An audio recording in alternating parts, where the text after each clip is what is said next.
G'day guys, and welcome back to another episode of the Project Boat series. Look, a lot's happened since the last episode, and I've been flat out in the last week trying to get this video out to you, but get a lot done on the boat as well. I'll just show you what we've done to the outboard leg and skeg to start with. So obviously pulled the motor off the boat. Thanks for Rowan for coming over and helping us do that with the excavator. And we have basically welded up and fixed the skeg. We've got to paint that yet, but that's no problem at all. We're on to that. That part is certainly well underway, which is very exciting. I can't wait to get the motor back on the boat when it's all done. Now, as you can see in the rollover video as well, we've turned the boat over, and I have constructed this very ugly gazebo wedding venue tent thing that I picked up from Bunnings for about 150 bucks. Now, the weather's beautiful today, but it's forecasted to rain most of the week, so I needed to get this up, and hopefully we can do some glass work and not get too much water or too many issues with curing times or anything like that. So I'll just briefly run through what I'm going to try and achieve this week with the boat turned upside down. So obviously where all those damaged patches are on the chines and the hull, the intention is to have those all ground back, laid back up with fresh glass. We've got all the product there ready to go, and basically that's the plan, and hopefully send the hull back ready to re-gel coat. So we're just going to hook into that and see how we go.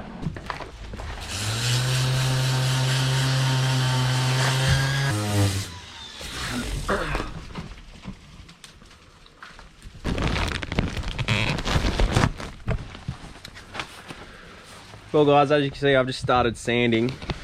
Obviously there's a lot of sections where the glass is exposed from the impact with the road, but what's also rather visible there as well is the fact that the paint over the original gel coat is flaking off. So all that has to come off. We're going to have to come right back to that original gel coat in most of the patches, and then obviously back to bare glass, ground back in to lay up new glass for those chines and all the damage. But yeah, I started with that's an 80 grit pad. I started with that. It seems to be stripping the paint off reasonably good. That's just an orbital 150mm orbital sander. So that seems to be working okay so far. So I'm just going to stick at that and see how we go. Well guys, it's starting to get dark, so rather than annoy the neighbours, I'm going to pull the pin for the night. Probably managed to sand back, I don't know, maybe 1/8 of the boat, which, you know, once you get into a bit of a rhythm and get moving along, you can sort of cover a bit of ground, which is good. I'll kick back off in the morning, and yeah, we might try the paint stripper tomorrow just to see if that will take some of that 2-pack that was painted over the top in 2005. If that takes that off, it's going to make it a hell of a lot easier to get back to that bare base gel coat, the original. Well guys, day 2 of sanding. I've been to Bunnings this morning to grab a few things. So I'm going to start out with some paint stripper. The application for that is relatively simple. Basically paint it on and then scrape it off. So hopefully that works on that 2-pack. I only bought a litre just to see how it goes, and we'll go from there. If we need more, we need more. Bought some more 40 grit sanding discs for the orbital. And I bought this Trojan wall stripper as well. So it's got a blade on there. So hopefully that might even just get under that 2-pack, which is flaking off, and just be enough to get it off, because as you've seen yesterday, those sanding discs were just choking up, and it really slows the sander down. So it's quite frustrating. Anyway, we'll get into it this morning. Guys, to start off with, I just tried this wall scraper. Yeah, it does work. You're in the real flaky spots, you can see it does get rid of some of the paint. I can't get my full force into there because you'll see it does strip the paint, but it's quite laboursome, and well, it's quite labour intensive, I should say. Now I've just put probably a square metre patch of this paint stripper on a section, and just have a look how easy that this comes off now.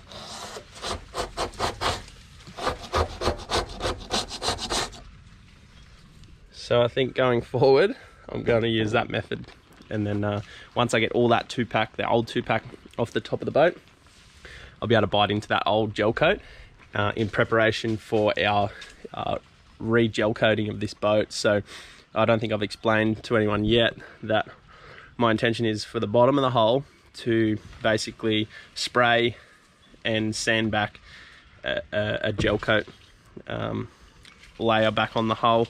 A lot of people ask me why not 2-pack and why gel coat. My preference is to have gel coat on the bottom of the boat because it is what impacts with the trailer and things like that, and potentially the bottom in some places, sandy bottoms and things. So I'd much prefer to have the gel coat over the 2-pack.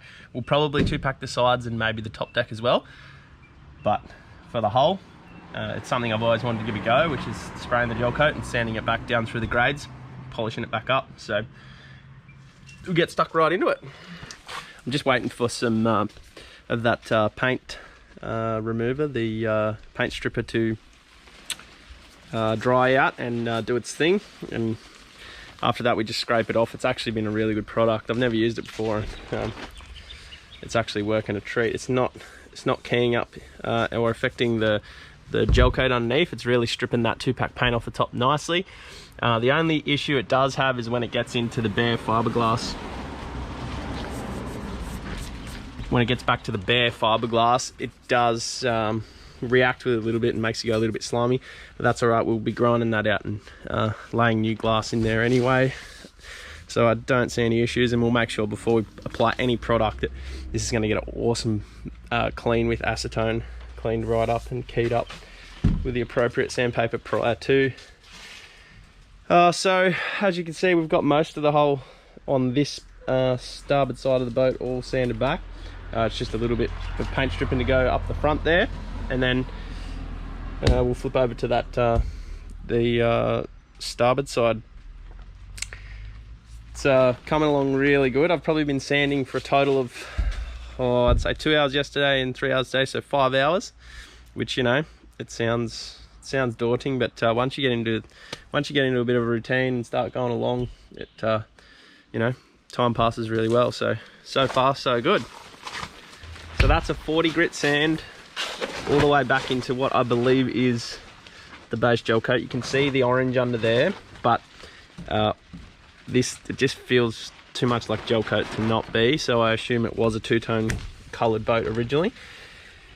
I have a few more patches here and there to sand off of that 2-pack. It's just left over.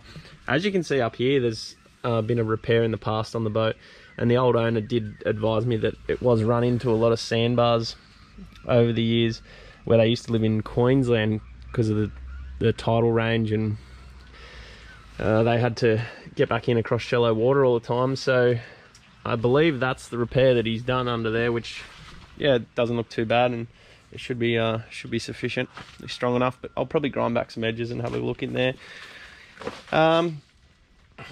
Yeah, so I'm going to head to Bunnings. That's one whole side pretty much sanded. There's a little bit of sanding around the edges of those chines to finish off, but other than that, it's pretty much done. So the time's now about 1:30. So look, I reckon maybe by the end of the day I'll have this side done, or near close to. So pretty much 2 days or a day and a half to just sand back the hull. So the time's just gone 3 o'clock. I am just about to start sanding this hull. So I've stripped it back with a paint stripper. 1 litre has done one side of the boat, so I've used 2 litres of it today. It cost about $40 from Bunnings, and it's worked really well. It's got that top layer of 2-pack or whatever paint it was. I'm not even sure if it was 2-pack, to be honest. If you look in some of these spots, it almost just looks like domestic house paint, but I'm sure it wasn't. It is 17-odd-year-old paint. But nonetheless, I'm hoping to get this all sanded back with the 40 grit this afternoon into the evening. And then hopefully tomorrow we can start grinding out our glass repairs and start hopefully maybe laying some glass up if it's a warm enough day. All right, I'm gonna put a time lapse on get right into it.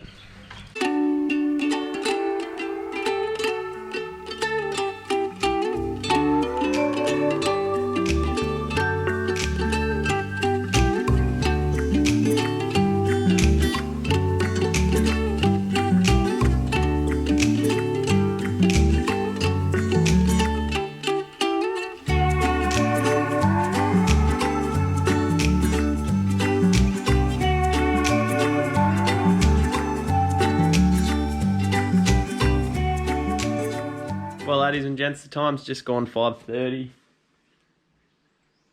We've got the whole hull sanded back with the 40 grit sandpaper. With the last little bit of light for the night, I'm just going to use a heat gun to get the pinstripes off the side of the boat ready for tomorrow, because we're going to grind out the sides and the chines and lay up those new chines and put some glass down. So really looking forward to that tomorrow. Anyway, stay tuned. Well, good morning again, guys. It's 10 o'clock now. I had a bit of a late start this morning. Had to run a few errands, but we're ready to get stuck into it. I just had to make some minor repairs to the portable gazebo.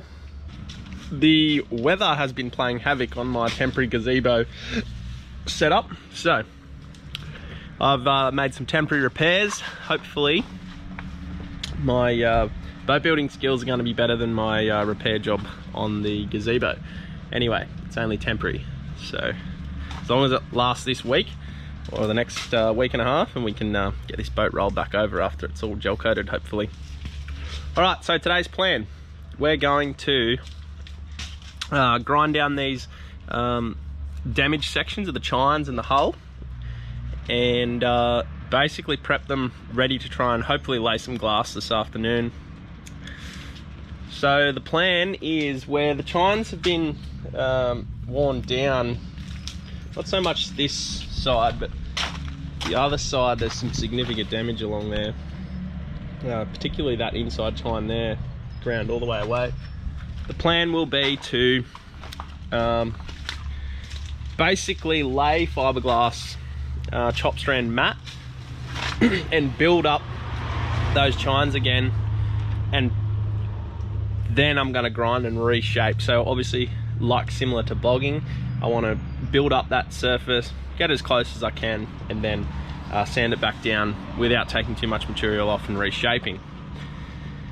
So I haven't really done too much research on how this is done, and there's obviously, you know, other things out there. You can mix up a putty with fiberglass strands and make a paste sort of material that could potentially be used as a bog or a filler, but in my mind, the strength is going to be in laying chop strand mat and building those layers up.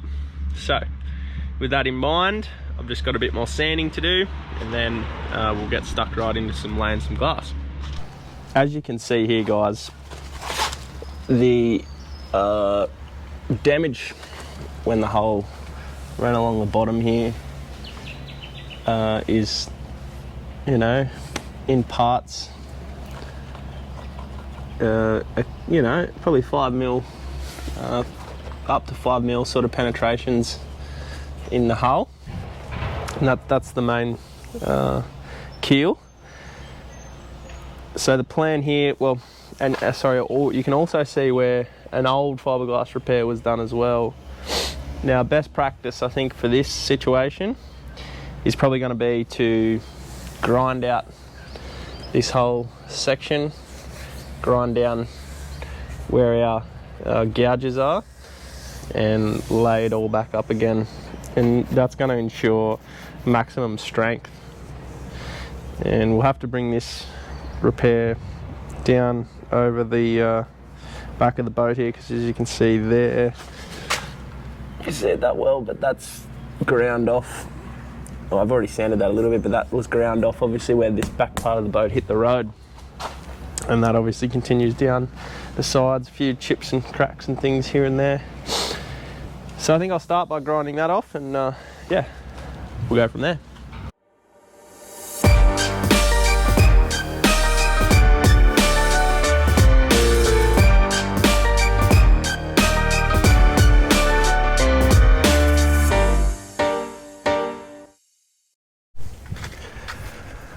Oh, well, that was a very dusty affair, that. I kind of wish I had a shed for this, but Shellhaven City Council have other ideas about improving my shed at the moment, but we won't go there. Look, I've ground back most of the chines and the damaged areas along the keel there, and across the back here there's a few little spots I've got to go around and touch up. It's hard in the dust. Once it starts covering everything, it's hard to start seeing. So I've given the boat a wash. Probably going to nip into town, grab a few more QP discs to keep grinding away with. They are a little bit aggressive, but it's kind of what I want at the moment. Hopefully just not taking too much. I did go through the hole here, and you can see the stringer line there in the chine, and you can see how really how thin the hull is there. It's probably only 10-12 mil thick there, which is still a substantial amount of fiberglass, but the stringer's right there. It doesn't look too rotten or anything, but you can see the epoxy compound that was glued into the stringer with. So that's going to have to be repaired. We'll probably patch that from this side and then lay it back up on the inside once the stringer comes out. That's probably going to be my plan of attack for that one.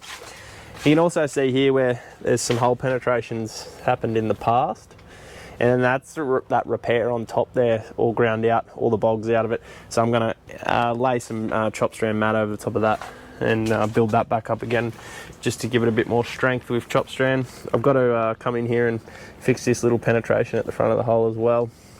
Yeah, a fair bit of work to go. I'm hoping to spray. It's Wednesday now. I'm hoping to spray gel by Saturday, Sunday, but we'll see how we go. See what the weather does. Well, I decided I should probably invest in some proper safety gear. Just the irritation is getting a little bit annoying on the skin. The little limited fiberglass I did in the past hadn't really affected me, but all this grinding, just being caked in it all the time, is starting to get a little bit annoying, and the throw out dust masks just probably weren't really cutting it. Last night I definitely had a sore throat and felt like that I had a lot of particles go down my mouth, so I invested in a 3M particle filter as well. So we'll get cracking to it. I'm going to do a little bit more grinding on these repairs, just tidy them up, make them nice and round and smooth, ready to hopefully lay a little bit of glass this afternoon. Sorry guys if I jumped ahead a little bit there. I just got a little bit excited and was really keen to throw some glass down and just see how it went.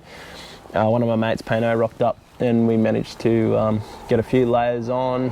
We did sort of three repairs. He helped me with one larger one. So what I was saying before I was rudely interrupted by a flat battery was that we managed a couple of repairs, or 3 repairs, on the side of the hole here and the chines. So I'm really happy with the way this fiberglass is laid on. There's, minimal air. It's gone really well. This corner's come up a treat. We'll probably have to build a little bit more on there yet, but that's nothing we can't handle. I tried to get as much wet on wet as possible because that's less sanding we have to do later. And then just this little one up here as well. If you have a look, I don't know if you'll be able to see that, but have a look down the corner of the boat there. We've probably got a little bit more building to get that point up here, which is just that really fine point out on the edge there. We've got to build up, but other than that, it's actually come up pretty happy for our first crack at glassing these. The hardest part is just trying to build that edge along there up enough, because the glass wants to go on rounded. We've got to build that edge up enough that we've got to sand that back to then come back and create this fine sharp edge, which is what the original hull was. Continue that through, but it's can't be treat. I'm really happy with that. So tomorrow will just be a day of glassing, and we'll go from there.